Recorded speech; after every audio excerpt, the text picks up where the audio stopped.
No time. Those are the good soakers, boy. Ooh. Good old days, boy. You are through to another episode of Girls from Foreign. I am Miss Casey. And I am Cairo. Honestly, right? Those are those feel-good songs where, like, even though they quote unquote old tunes, when them songs come on, you still have to move. You still have to sing along. Move the left to the left, to the right, swing your hips. Yes, come true. Those are big people songs, man. Big people songs. But for today's episode, we want to try to do something a little different. And we want to now start to give content with more meaning. Of course, we're still going to have a great time, but we definitely want to use this platform to bring forward, you know, stories that are important to us and stories that are important to the culture. And that falls in with our aims of bridging the gap. So we have a new segment. See, do you want to let them know what the segment is?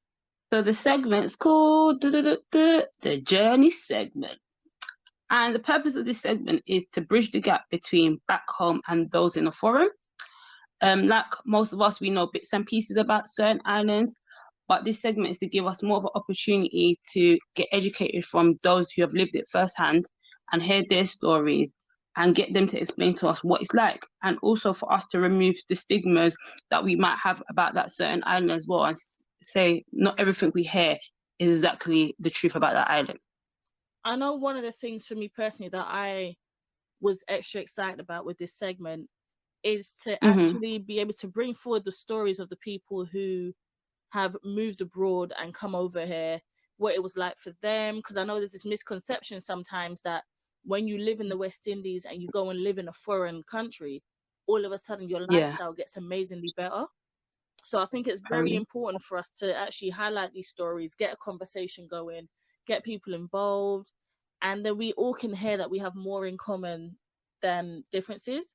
So get yourselves comfortable, get into a nice space, and our first journey is going to start straight after this.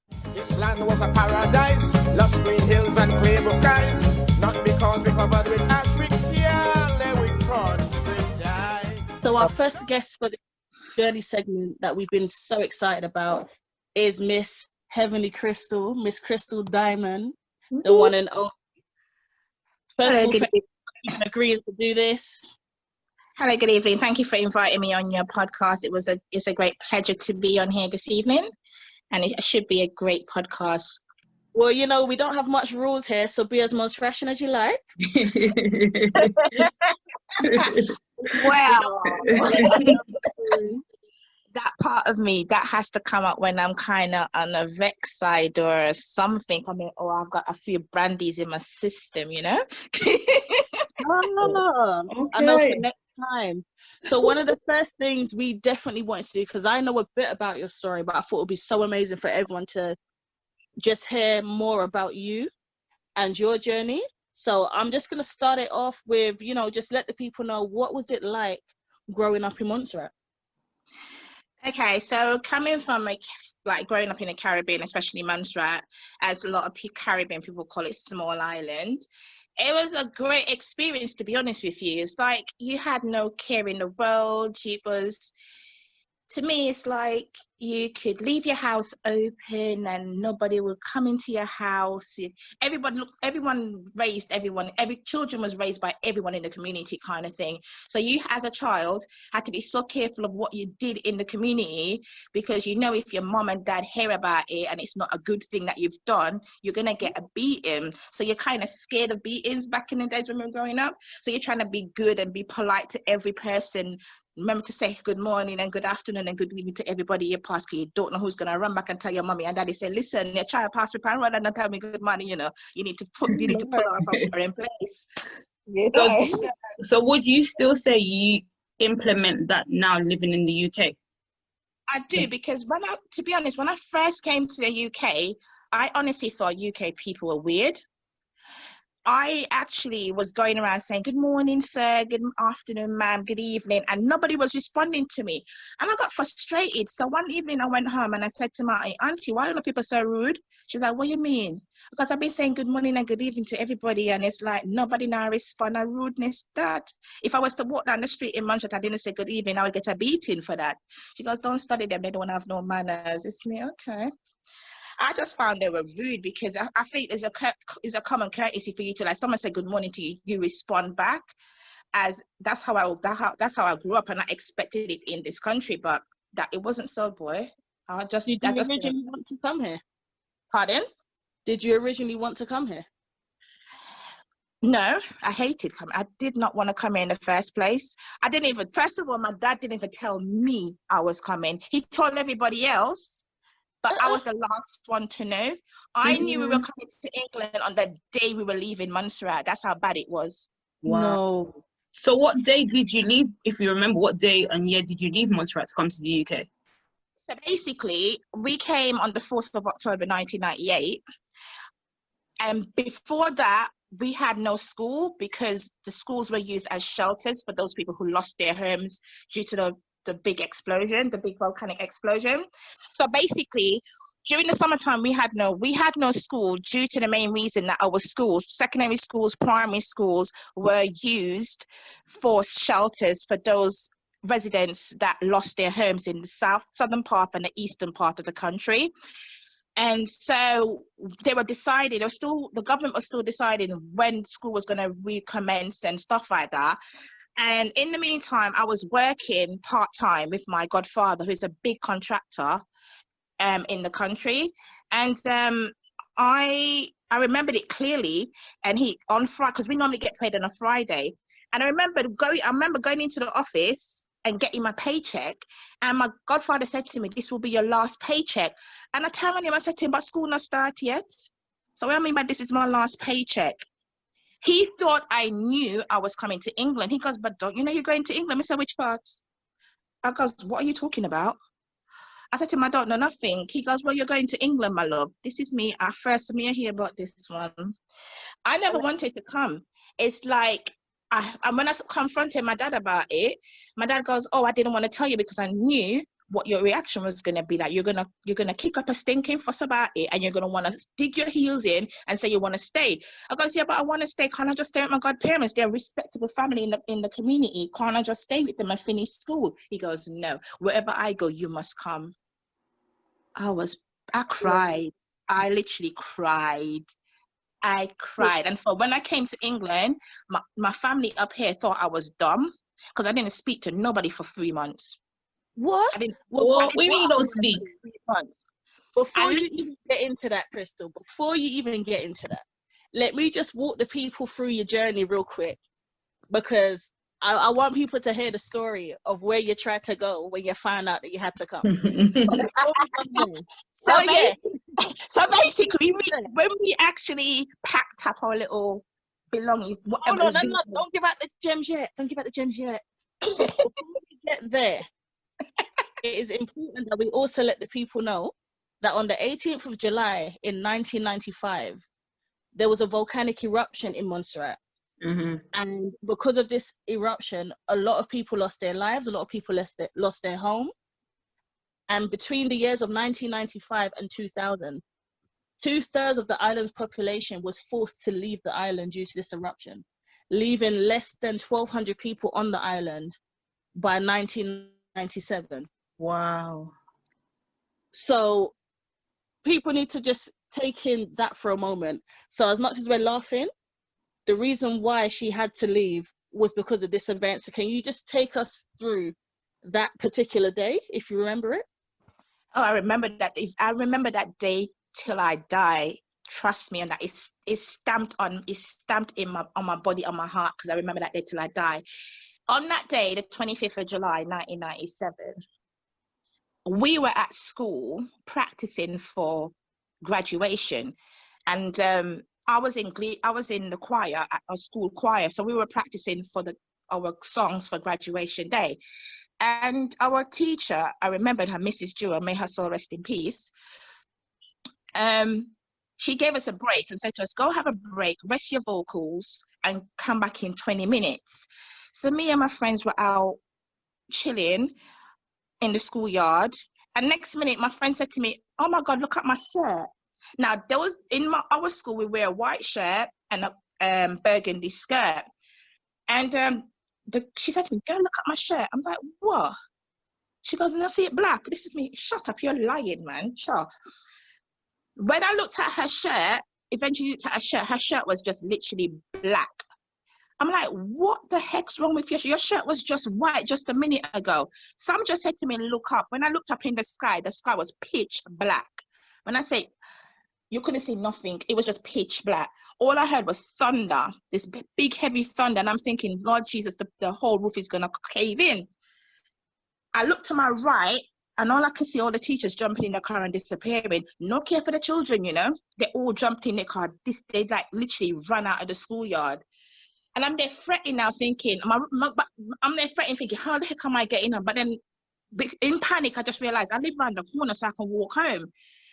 But my godbrother, luckily my godbrother was coming across because he's part of the disaster committee. So he came across and saw me and he said to me, what's wrong with you? Why are you still doing here? So the teachers them going, what do you want me to do?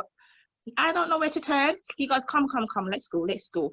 So he took me with him. He actually, when he reached to his destination, he phoned home and told my mom that he's got me, so I'm safe. And when we got home, it was like my mom was panicking. She goes, have you seen your dad? My dad was on time. My dad was missing. I said to my mom, I don't know where my dad is. I haven't seen him. I goes, where did he say he was going this morning? Because he was going in unsafe zone. So now we started panicking, thinking my dad died. But half an hour later, he turned up, so which was fine. We stopped panicking. But trust me, on that day, 19 people lost their lives. When I say it was like doomsday on that day. It was just madness. It's like Belém, where I lived in Salem. We never thought that the pyroclastic flow will reach our river in Salem. It actually eventually reached Belém River and blocked off the whole. Literally took up the whole river down there. You couldn't get through. Although if you go down there now, you still can see all the big rocks still there in the river, in the gully. It was just scary, man. It was literally utterly scary. It was scary that day, to be honest with you. That's one day I don't want to really live in my life again, to be honest with you. I've been through hurricanes and other things, but being through a volcano is the worst thing you can ever go through, to be honest. Because it's just, you don't know when it's going to blow. You don't know. It's just unpredictable. It's very, very unpredictable. You just have to be on your guard all the time with it. So is that volcano? It was just a scary day. So is that volcano still active now? It's not physically active. It's still there. But now and again, it would actually throw out a bit of steam and a bit of ash, but nothing major as 20 odd years ago. Wow. And just to jump on what you said there, it is a scary thing just to think that the volcano was dormant, and then from 1995 you started to get some activity, and then you get, you know, the big eruption that then forced people to leave the country. Would you say, because of that fear factor in place, and you know, where we've getting a lot more irregular hurricanes coming in and all these different things, would you say that Montserrat is better off not being an independent island? That's a good question. I honestly think Montserrat would not survive as an independent country. Kill me dead, but that's my opinion. I think they won't be able to survive without the help from England. They don't have the resources, first of all, to survive on their own. And without England, they would be on their face right about now, to be honest with you. So I don't honestly think that they should go. There was talks about it going independent, but I don't think that will ever happen. It will never happen because we can't survive on its own. And the reason why I say that as well is like they have, see, for instance, like Antigua, Barbados, they have things in place to entice tourists to come to their country. We have certain things, but it's not on the same level as Antigua, Barbados, St. Lucia, Jamaica. You know what I'm saying? It's not on that level. And unless the government do something about it, it would not. I don't think it will. It still attracts people during St. Patrick's. Don't get me wrong. Christmas times, we used to get a lot of people going home at Christmas, but it has died down over the years, and a lot of people tend to go back in St. Patrick's. But you need people coming in, not only just St. Patrick's, you need people to visit the island through the year. So they need to actually have something in place to entice tourists from other countries to come there to build up the economy and stuff like that. And until they can do that, they can never go independent. So you just think they need to have like their unique day, like how the other islands have like their independence and all of that. You just think Montserrat just needs to have something that's really unique to them to make tourists, people from foreign, want to come over and visit. I think they need something unique enough to entice the foreigners to come in. That's what I think personally. Because to be honest with you, it's like, you know, when you go to Antigua, there's clubs, there's other stuff to like entice you to like to keep you going. There's other different things to do on a daily basis. We have our beaches, we have our wildlife and stuff like that, but that's all we've got. We need more. I would say we need more than that to entice tourism, to be honest with you. I've got a question for you. So obviously I'm learning a lot about your country now, and obviously from my brief understanding, your country is like people will run jokes on it. So how does it make you feel living what you live through and seeing the volcano erupt when you hear people take the piss out of your country? Like, does it make you feel a type of way? Do you get really defensive, like with all those running jokes that Montserrat has, if that makes sense? To be honest, Montserrat will always be Montserrat. It's a beautiful country. Yeah. I love my country to bits, and it kind of upsets me when people like to run their jokes about it. But it's a small island. It's a little dot on the map. You didn't know it was there. Some people say that you didn't even know it was there until the volcano exploded, XYZ. I kind of take that to heart, to be honest with you, because it's the most peaceful country. It's the most peaceful Caribbean country you can go to. When I say the people they're friendly, they're nice. It's like we all. It's a nice community. Like everybody knows everybody. And you feel they make you welcome. They welcome you and they make you feel like you're part of them. You understand? And for people to be like making jokes and running up their mouth about it, I just don't understand why they're doing it until they go to Montserrat and taking the scenery and taking the people, and then see what Montserrat is really like for themselves. Jokes, but until they can go there for themselves and see what it's like, then I think that's not going to change their perception on Montserrat, really and truly. And just to add on to your point, Crystal, it's very important that we highlight is that there are over 19 active volcanoes in the Caribbean. So when people are mentioning Montserrat, people need to understand that there is a lot of Caribbean islands with volcanoes on them. They may be dormant, but they are still volcanoes. So the same thing that happened to Montserrat, there's a lot of islands that are not exempt for the same thing happening. Obviously, God forbid, we don't want that. But exactly, you can't tell nature what to do.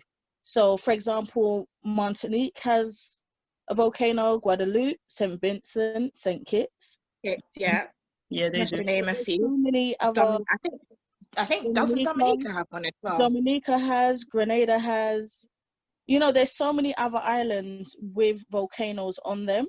So it's when you do see people saying things like, what is Montserrat, a volcano? It's like people need to understand that as beautiful as they are, as rich as the culture is, as extravagant and important they are to us, the reality is at any point something like this can happen to any one of these islands.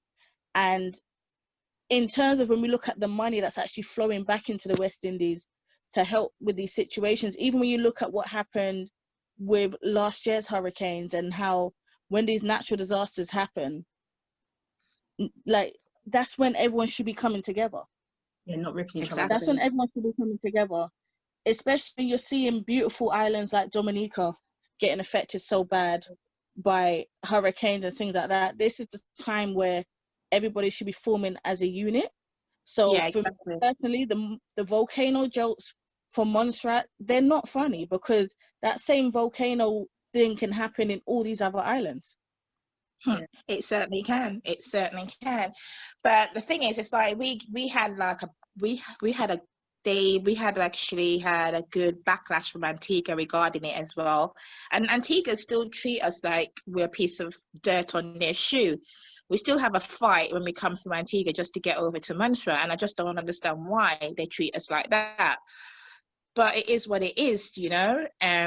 Until we can fully, we have a little airport, we have our ferry that we get to go over there as well. But I think until we can, like, I think they need to build a bigger airport with a bit better runway, so we can have a bigger landing there and stuff like that. Until we sort that out, we're gonna always have Antigua treating us like they're better than us and whatever.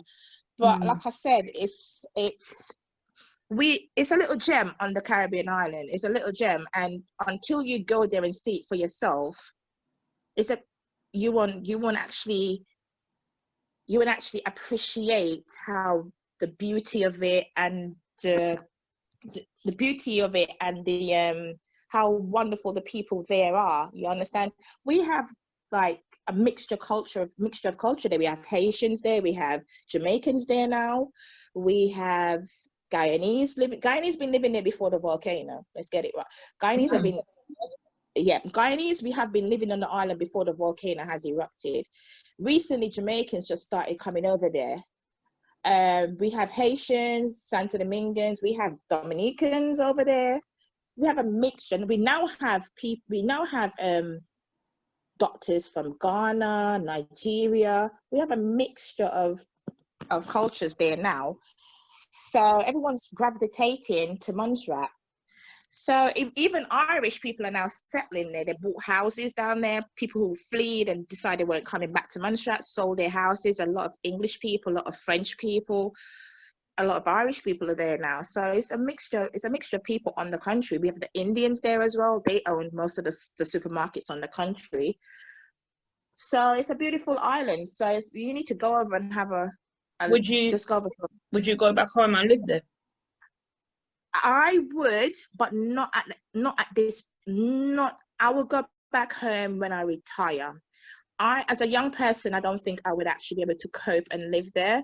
The reason why I say this is because I've been back home recently in 2018 for a couple of weeks, and I've observed a lot of things, and in the banks and all these public sector jobs there's a lot of elderly people still there, and I just feel like they're not giving the young people the opportunity to like promote them, to get promotion, to go up to the higher levels in these companies. I think they're scared of the young people progressing. And for me, I think that these people should take a step back and give the young people a chance, and they're not going to. I just don't see it happening right now. And for me, I would need to have a good solid job there, and I can't, for the skill sets that I've got, which I've gained in this country, I don't think I can actually go home and use those skill sets in the public sector there. It would be too much of a I would say I would take a fair pay cut in order for me to go back home right now and work. It wouldn't be beneficial for me at all. Plus, I need my malls. I need to know that I can just run down to the mall and get your nails done. Get my nails done. I need to get my nails. You know, it's all about my nails, and my hair is all right. You know, it's all about my nails. I need to know I can go to the nail parlor, get my nails done, run down to the shop and get a pair of jeans or something. You know, it's a bit too slow for me. I'm now got accustomed to the fast pace of living, and it's just a bit too slow for me. You're in Florida now. But don't get me wrong, a lot of my friends have moved back and they're coping, but it's just, I don't know, it's just not for me right now. As you're accustomed to the fast pace of the Brit life, what's the best time to go to Montserrat? As someone that's not from there, when should I go over to see the island? St. Patrick's Day. Why? Tell me about St. Patrick's Day. What's so special? Basically, it used to be Christmas. Don't get me wrong, it used to be Christmas, but then I realised that because Christmas is our carnival time. Yeah? Oh, okay. And because we have it around the same time as St. Kitts and Nevis. But I find that over the years since the volcano, the culture has died. it's died out slowly, because we used to have the teenage pageants, we used to have the queen shows, we have calypso shows, soca monarch, then we have juve and stuff like that. But in terms of queen show, in terms of queen show used to be the highlight of festival, because that's when everyone goes out to see the girls do their costumes, their performance and stuff like the evening wear, etc., talent and whatever. But it's been difficult to find women, like young women, to go in for queen show, because half of them now are having kids, and the criteria for you to actually enter the queen show is that you must not have kids, is one of them. You have to be a certain age. And a lot of these young ladies, they're not really interested in going in for queen show. So it's a struggle every year to have a queen show. I think one time it went about 2 or 3 years before they had a queen show, to be honest. But you're saying St. Patrick's Day is so do you not get drunk? Is there like a juve? What is it? So basically, with St. Patrick's Day, all the promoters, they go in hard. When I say go in hard, they go in hard in bringing in artists from Jamaica. I think this year, but COVID happened. I think Jacure and all of them were supposed to perform for this St. Patrick's, but all of that just got like washed out because of COVID. But you have like cultural stuff. So on the St. Patrick's Day itself, you have a lot of people set up their stalls in the center of Salem. So you have different cultural foods from back in the slavery days, you know. So you get your food. What people do, they buy their food, they bring their containers, buy their food, take it home, and then they just come back and just fed till early hours of the morning. That's a party. Yeah, it's quite fun, and you have juve, you have all sorts of stuff. Yeah, so you can go there for St. Patrick's Day. Okay. Yeah, St. Patrick's Day is fun.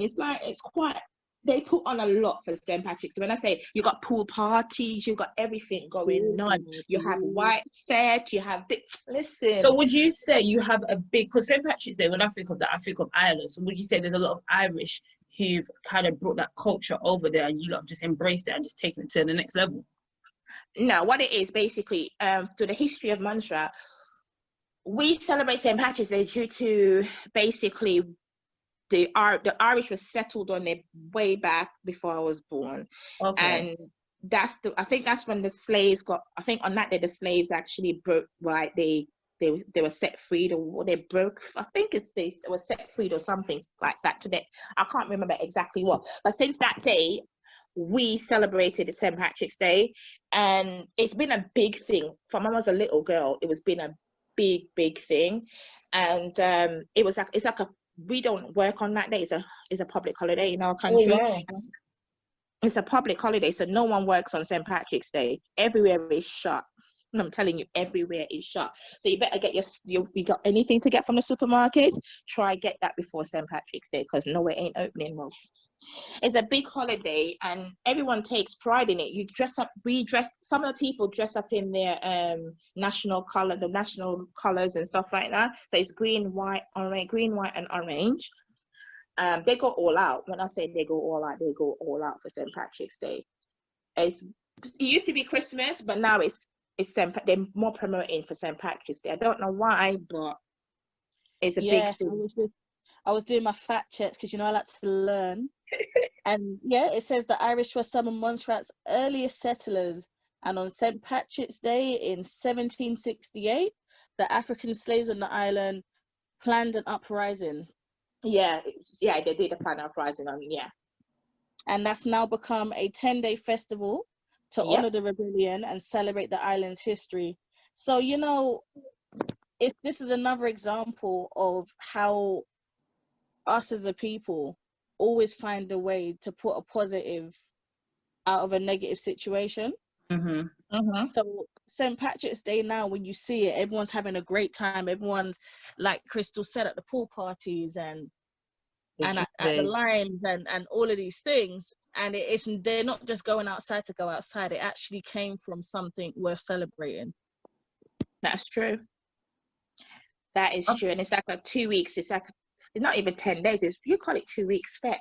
Look at this. 2 weeks spec. So technically, that's equivalent to like having an independence. You know how some countries have their carnival and their independence, because you don't really have an independence. St. Patrick's Day is your independence, especially when it comes to slavery. That's it. Yeah. 10. But it's the only Caribbean island that celebrates St. Patrick's Day. Only Caribbean island. Guys, we learned something new today. Only Caribbean island that celebrates St. Patrick's Day. And it's quite an interesting event, a festival.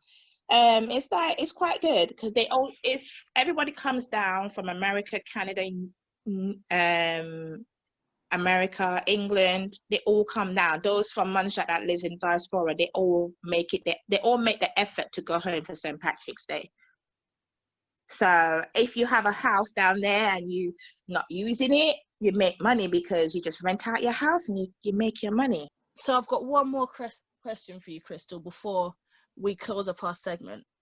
How important is it, do you feel, for people who were born abroad of Montserratian descent to come back home and visit and learn the culture? How important do you feel like that is?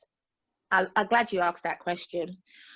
The thing is, for me, it's something dear to my heart. I've got family members, friends, whatever.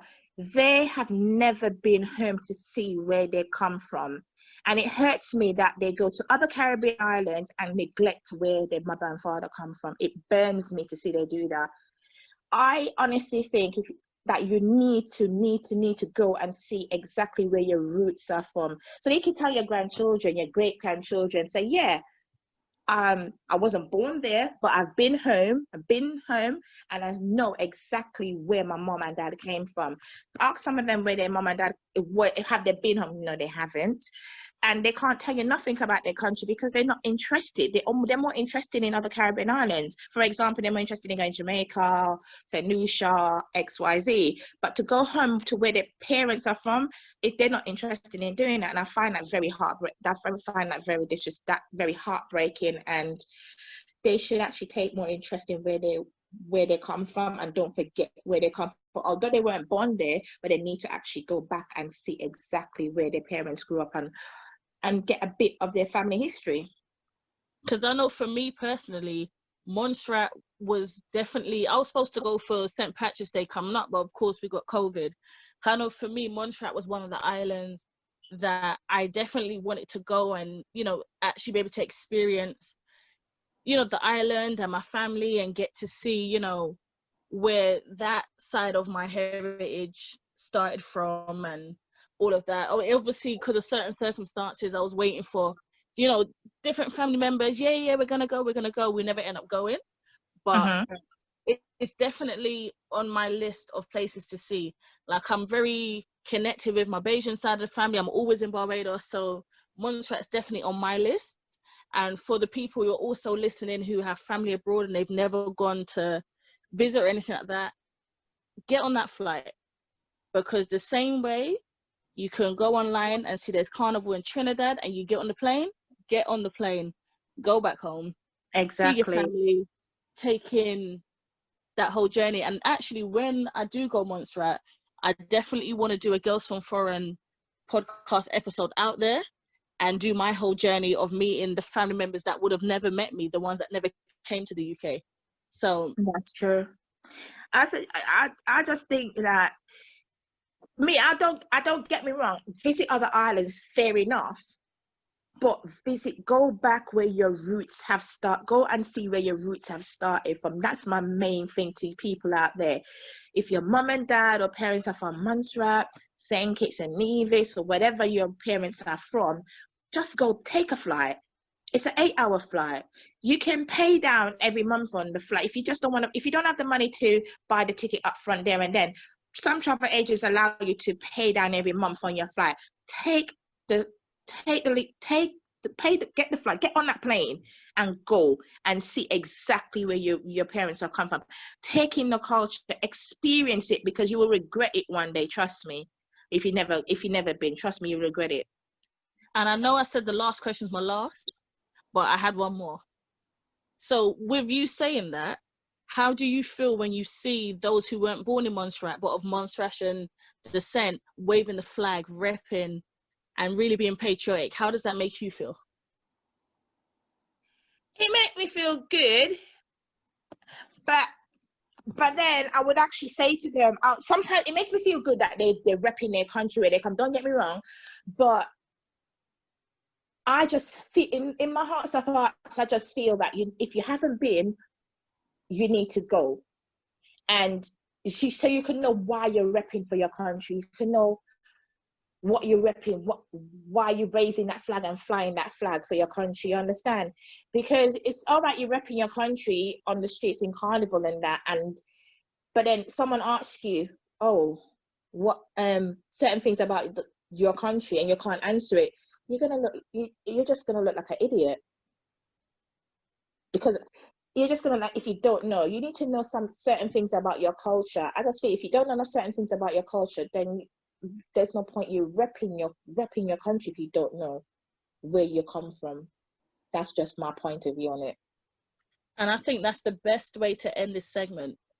It's nothing is wrong with celebrating your bloodline, your heritage, your culture. Nothing's wrong with celebrating it, but you also got to make the conscious effort to be involved and not just take the best bits and the highlights. So don't just pick up your flag because it's carnival. Pick up your flag because you understand what the flag represents. You understand the journey of your people, and you've reconnected. Yeah, I agree with that. I agree that 100%. Yeah. Until you get off the plane and step on your into your home country and feel that air, you'll never understand what it is like to be never understand. Yeah. And it's like when you step off that plane and go to Montserrat, and there's museums there that you can actually get a bit of the history and background of Montserrat. Do you know that we used to do lime cotton and stuff like that back home? A lot of people don't know that. We used to do a lot in the days, a lot we used to do in the days. A lot of people didn't know that, but that was what we used to do. So there's a lot you can learn about Montserrat. There's a lot of things that we used to do before the volcano. And if you don't get to know it, shame on. If you don't want to get to know it, that's shame on you. That's all I gotta say. But it's a beautiful gem to get to know, to be honest with you. It's one of the most peaceful countries you can go to, and you can feel safe in. No one's going to harm you. No one's going to do nothing to you. You just can feel safe, and you can just relax and feel at home there. That's just a beautiful gem to me, to be honest. And although I live here in the UK, Montserrat will always be my home. You know what? That's quite nice to hear, because sometimes I do hear some people, I'm not saying will come to the UK or go to wherever there is, and they forget their roots because they've been here from 4, 5 or 6, whatever it is. But it's nice to hear someone that was born there, bred there, came here, still appreciates the Western life, but no, home will always be home. I think that's really important for people to hear too. It is important. Home will always be home. Although I'm here, home. I've got family still there. My older sister's still there, and I'll try my best. This is what 2018 was the last time I've been there, and my aim is to go back, if I can, every year, just to actually relax and chill out with my family there and spend time with them, not just talking to them over the phone. I just want to chill, and I just want to go home, chill. You want to chill, a relaxful holiday, go to Montserrat. Trust me, you'll love it. And I think that's the perfect way to end the segment. But don't go nowhere yet, Crystal. Make sure you got your brandy. Make sure you're comfortable. So we're just going to have a little bit more fun with you before we let you go. So we'll be right back. Another ash cloud rises high. So, Crystal, before you leave, give us one story growing up when you got beat as a child. You said one story that growing up when I got beat. As a child. Well, I remember this clearly, and I will never forget it because I can never forgive my sister for it. It was election time in the country, and my dad was at that time, John Osborne. My dad was repping hard for him, and he had a few of his flyers and badges and XYZ at home and whatever. Now, at the time I was at secondary school, So I don't come home for lunch. I take my lunch with me and I eat lunch at school. My younger sister, Jay, she, because the primary school is just down the road, she comes home for lunch. Her and my other sister will come home for lunch. So my mom had left, I remembered it, $3 next to the phone in the living room on the stand to buy bread for my lunch the next day. Whoever she brought home for lunch with her took up the $3 and disappeared with it. So my mom looking high and low for this $3 when I came home from school, couldn't find the $3. So my dad came home from work and my mom told him, I need asking for $3 because I left $3 this morning. So where's the $3? Because, well, somebody took out the $3 and she can't find it. Because I'm the oldest, I got a beating for it.